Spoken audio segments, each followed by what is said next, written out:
Hey, what's up, y'all? Welcome to the stream. And this is an impromptu. I am probably gonna promote as well the show tomorrow, which is big every Thursday, 8 p.m. Eastern Time, right here on Real Talk with ZSJ. You can follow us on Twitter, as you can see the handle there on your screen. So a couple of things today. A couple of things have happened over the last 24 hours, last couple of days. People, have been talking a lot about the stimulus package, the lack thereof, really, and Trump's veto. He did a social media post last night saying that, he would veto the bill if people did not get $2,000 instead of $600. Of course, I posted about that.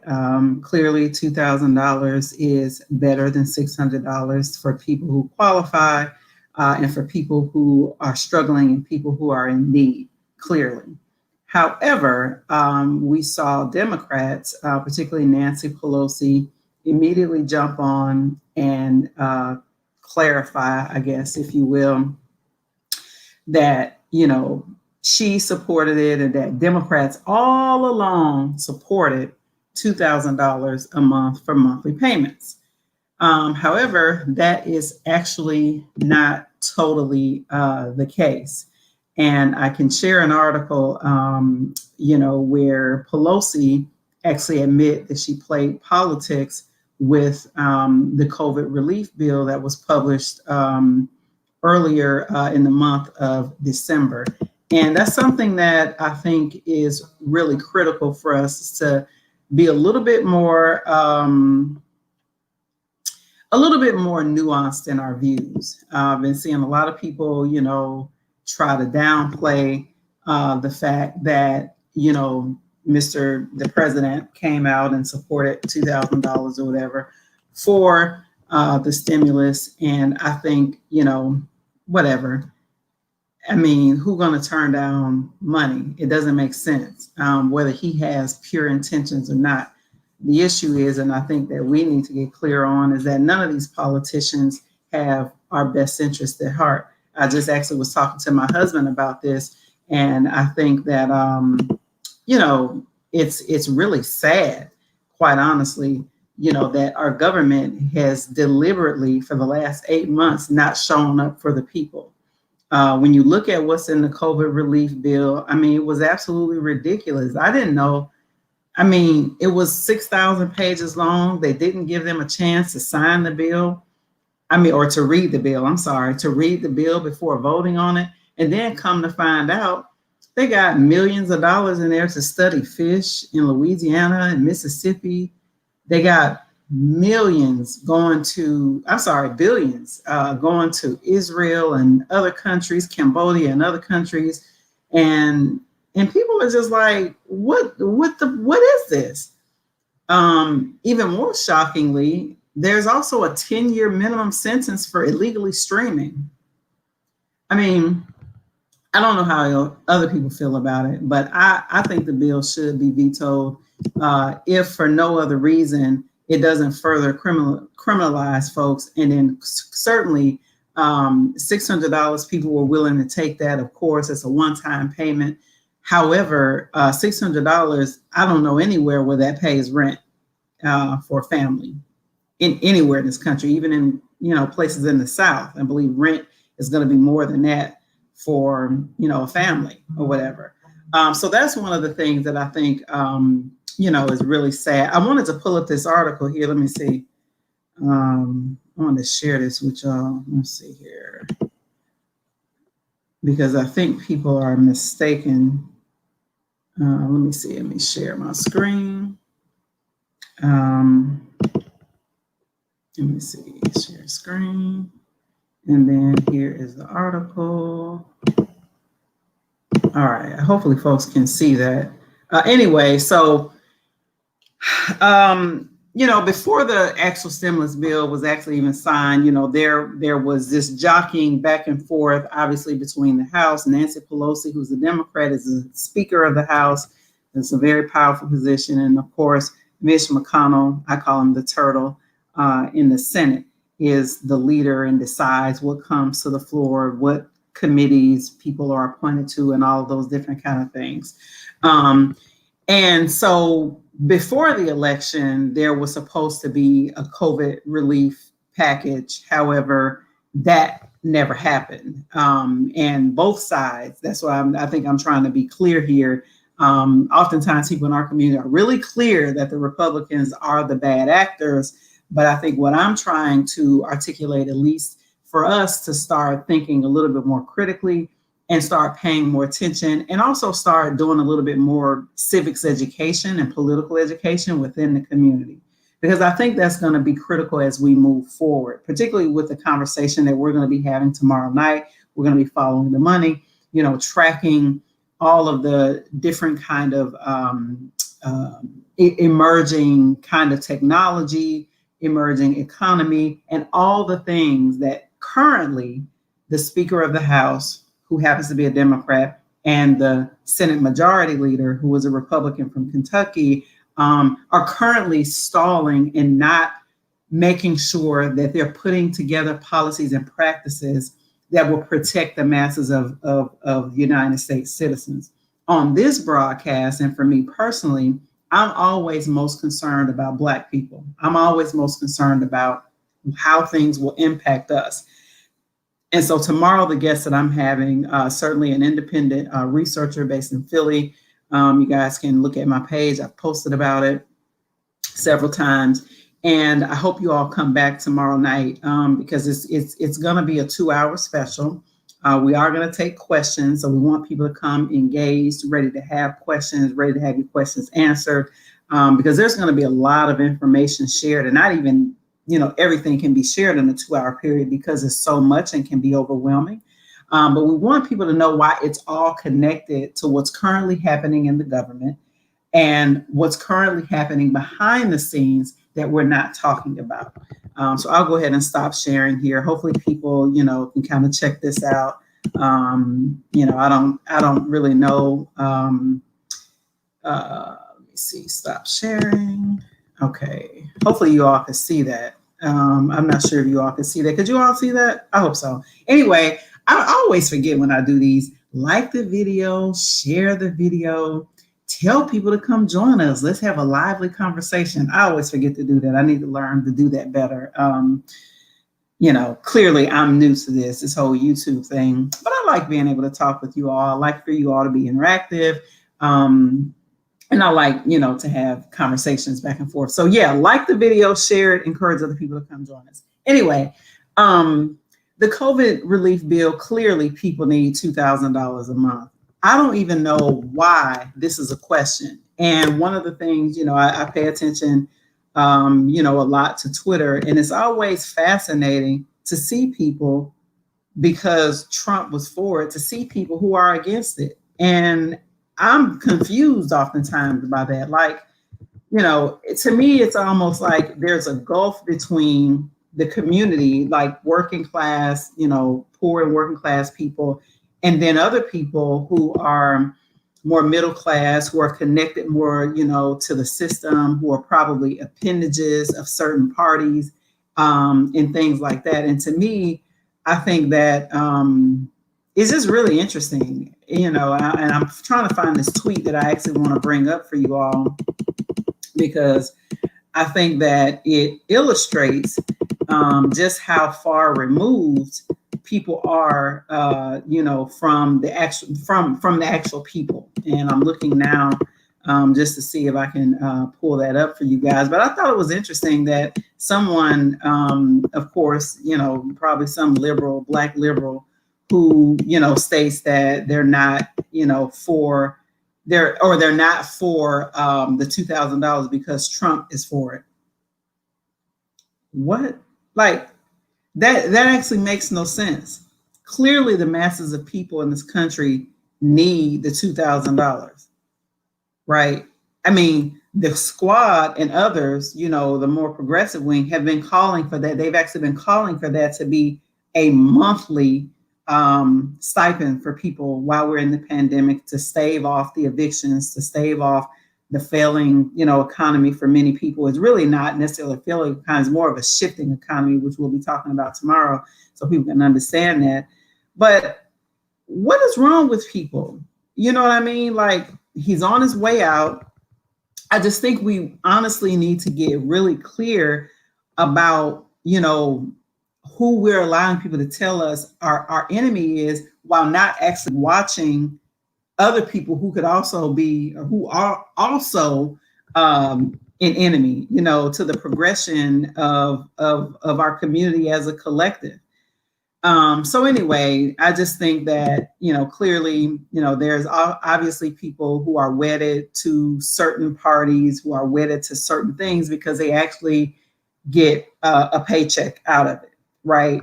There's certainly, a reason for some of these people, especially, Twitter activists and things like that, for them to ignore the plight of working people.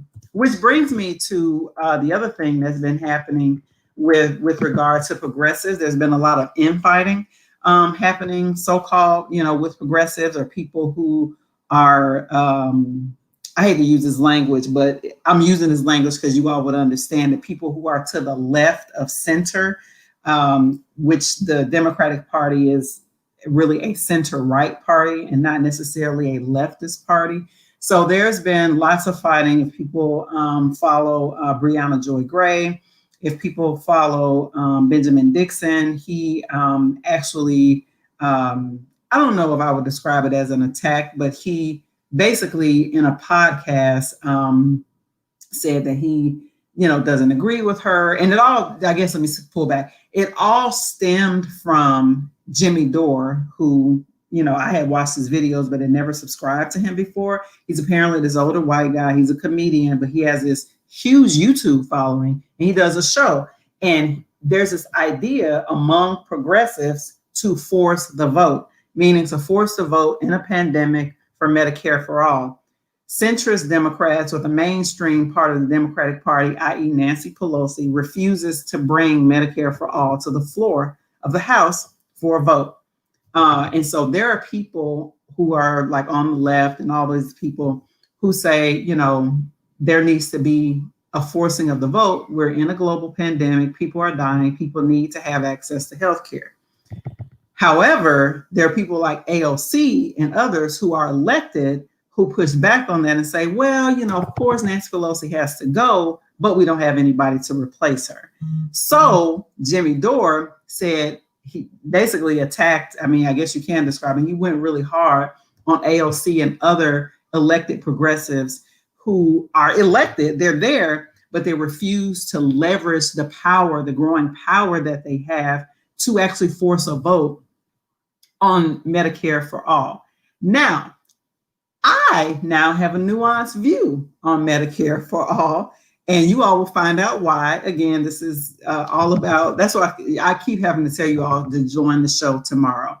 And the Medicare for all, because of everything that's happening with digitization and technology and everything eventually going to be on some kind of blockchain or app, or, folks have heard of a cashless society. There's this idea that if we do Medicare for all, privacy will cease. There will be people on the market who will actually make income off of gathering data and monetizing the data. And it's done in a way where there's not informed consent. I am not an expert. That's the base of why people are saying, well, let's pull back a little bit on this Green New Deal. Let's pull back a little bit on Medicare for all, because pharmaceutical companies and other big giant healthcare companies are finding other ways to continue to make billions and trillions of dollars at the expense of the people, the actual, humans. And there's fear that humans themselves will actually become a commodity. That's a lot. And I know, like, people, can definitely do their own research, but certainly come back and listen to the show tomorrow, because I will have the independent researcher, Sister Allison McDowell, who will be explaining this in a lot more clarity and depth than I ever could. But anyway, back to Medicare for all. There are progressives who are pushing for Medicare for all. And so there has been a huge, you know, infighting of people on the so-called left fighting each other around whether you should force a vote and whether you shouldn't. I'm of the belief they need to force these MFers to do something. Like Democrats, like even with the $600, even though there was 88% of the people, obviously that includes Republicans, like 88% of people who were polled in this country supported the damn Medicare for all. And they supported not just Medicare for all, but they supported the $1,200 in the stimulus. And the Democrats, instead of pushing the Republicans on this, using that as leverage, caved on the $600, right? And of course, Trump, being who he is, he came back and was like, no, let's up it to $2,000, right? So this is political theater for the most part, but I do think that for our sake as regular people, we should force a vote and we should force the $2,000. When you think about what people are getting in other countries, it's really sad that we don't get anywhere near what these other Western, socialized countries who obviously, gained all their wealth from colonialization and enslavement of African people and other people and killing and off indigenous people. So I do think that that's something that we should do. Oh, I just realized I'm not sharing my screen. Let's see. Oh yeah, you need to come. I just saw your comment, Jared Ball. Yeah. Oh yeah. The human impact capital bond markets.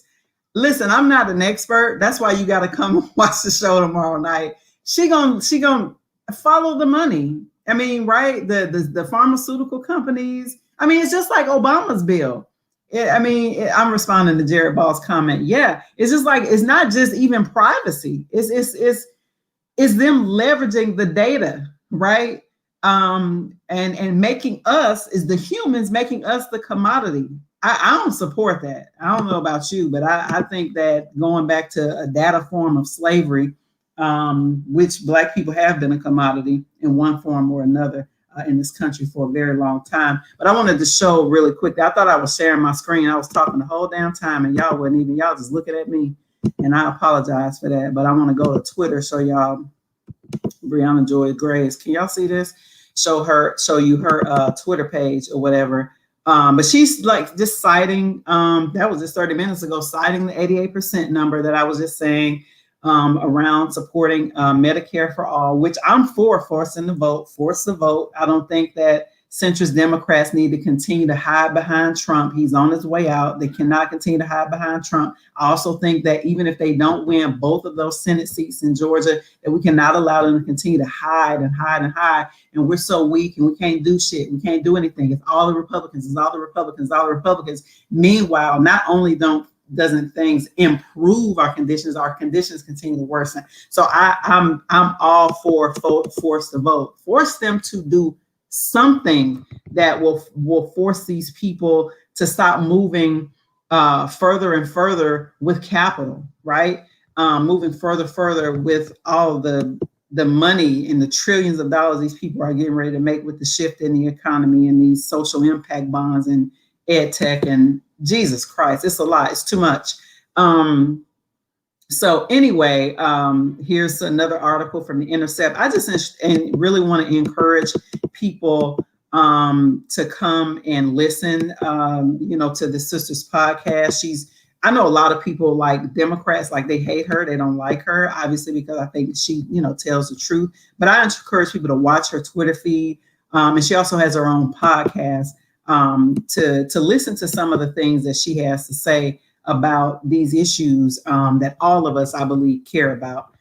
Anyway, I thought I had shared this earlier when I was talking, so I wanted to at least, share the page and show you all what I was talking about. And I'll go back up really quickly to let you all know where I got that 88% number. There it is.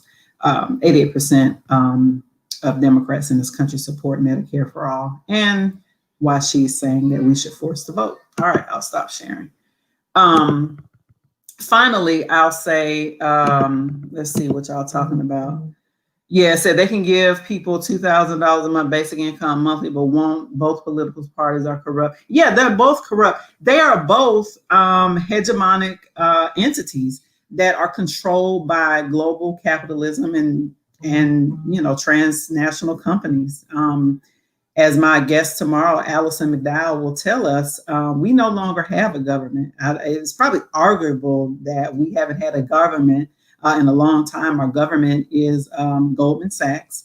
Our government is Chase, J.P. Morgan Chase, and all these other big, giant financiers, banks, all of these people. And so, yeah, Canada, there's all kinds of other countries who are paying their Australia, I believe, bunch of European countries who already had a strong social safety net have been supporting, and they already have quote unquote Medicare for all.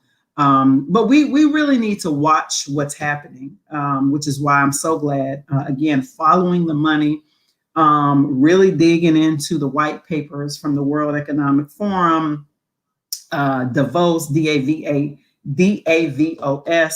Again, I'm only skimming the surface right now, and really want to encourage people tomorrow night at 8 p.m. Eastern to come. Be ready. It's going to be a pretty lively show. We will have slides to share, so hopefully people can screenshot and go back and kind of do your own research. So we'll be making sure that we bring all of this to full circle and connect the dots about what's currently happening in the government. I think finally, what I'll say on this live is that I think we need to get comfortable as a community, realizing we are on our own. And I know that that's hard to hear, but I think that the $600 should have let y'all know y'all on y'all. I'm sorry.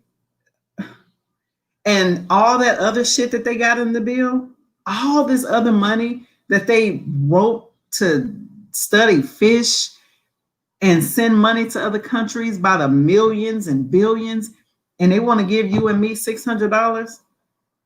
No, we need to hurry up and come to that realization and deal with the cognitive dissonance that's going to come with that, right? And then try to figure out ways. And as Black people, we have a blueprint already. I had a talk with a friend earlier today, and this is, as I wrap up, this is also about education, right? That's what I do, quote unquote, in my day job, is education advocacy, education organizing, particularly K through 12 education. I have said since the beginning of this pandemic, when they shut schools down, this is a prime opportunity for Black people to go back to our roots, where we educated our own in a small 2-room schoolhouse. We actually aren't that far away from that. I mean, that's how we largely were educated before the Brown decision. And I think this is a time where we can take that autonomy back, where, and may even go further, where we are not responsible to the state and to the whims of what they think our children and our families need for education. Because education is about to take a sharp right turn.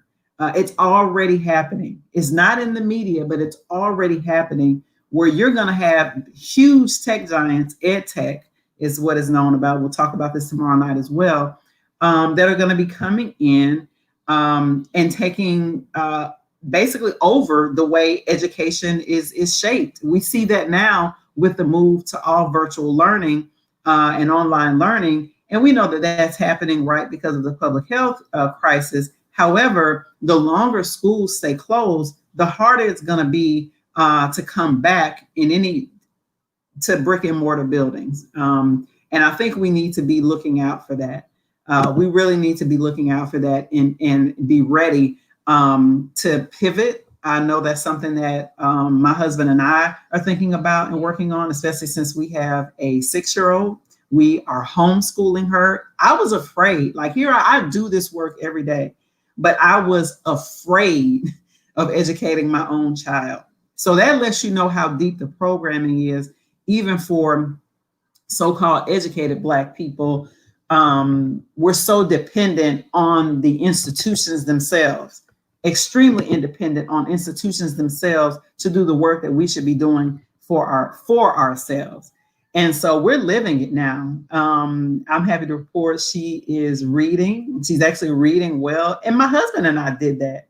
You know, we did that, right? Like, we taught her to read because she was in kindergarten, and when COVID hit, and she was just, you know, learning like to read full sentences and everything. She's doing so well now. And she's also protected from the white supremacy that we know is deep in American schools, that we know absolutely kills the spirits of Black children, kills the spirits of Black children every single day. So at least that is not happening at the same level. I am grateful for that. However, I do know that there are children who are falling through the cracks. Some of the initial data is showing us that now. I knew that was going to be the case because many of the families, right, who are in our community, they are also so-called essential workers. These are people who don't have the luxury, like maybe you and I, to work from home on our laptops, right? These are people who are still, and not just, you know, low income people. I mean, think about the doctors and the nurses and all the, you know, people who are providing care right now, you know, other public workers, firefighters, and, you know, other public workers. Everybody is still working.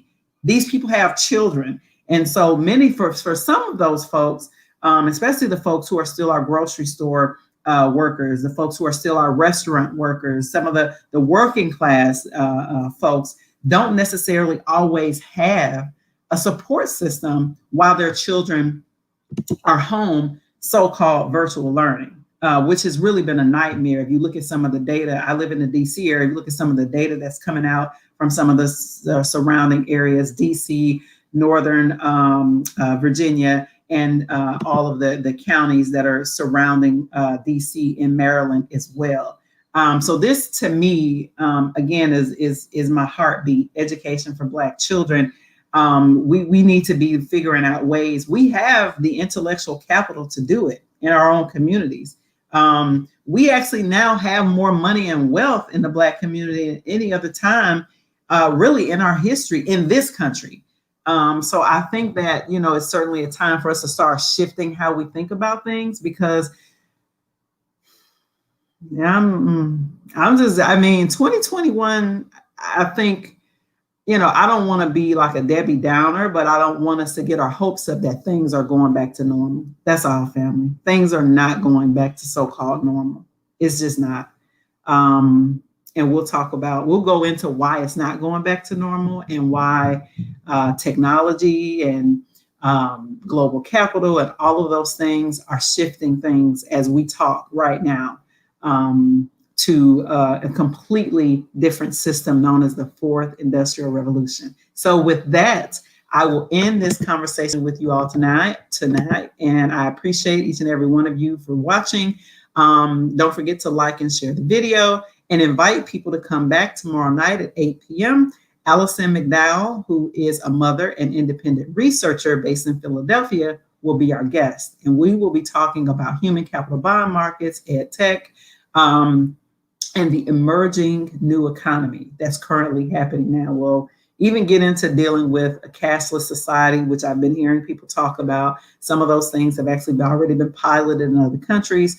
So we just need to be aware of how global capital is moving, and the things that they have planned. I don't know anybody in the Black nationalist community who really reads the white papers from the World Economic Forum. I just don't.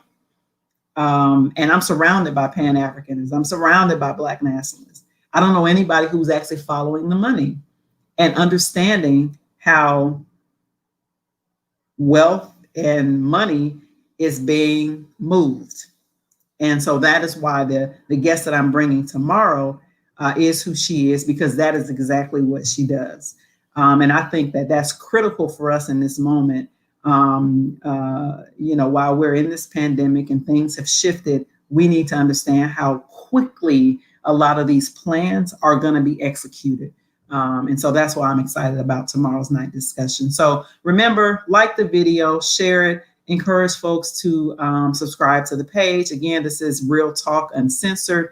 My whole goal with this page is to bring things that I believe that are critically important to our community, that maybe in other spaces we're not talking about as much, or we don't have an analysis on as much, or to bring a different analysis than we are getting in mainstream spaces, even in mainstream Black spaces. That's what this channel is all about. And I'm always looking forward to give great content and have on experts who can share great content for you to go back and dig into and go back and do your own research. I'm not here to tell anybody how to think. I'm not here to tell people what to think. I'm simply here to provide the information, and you do with it what you will. So with that, thank you all, everyone. Again, like and share the video. Come back tomorrow night, December 24th, Thursday at 8 p.m. Allison McDowell is our guest. Thanks, guys. Talk to you later. Bye.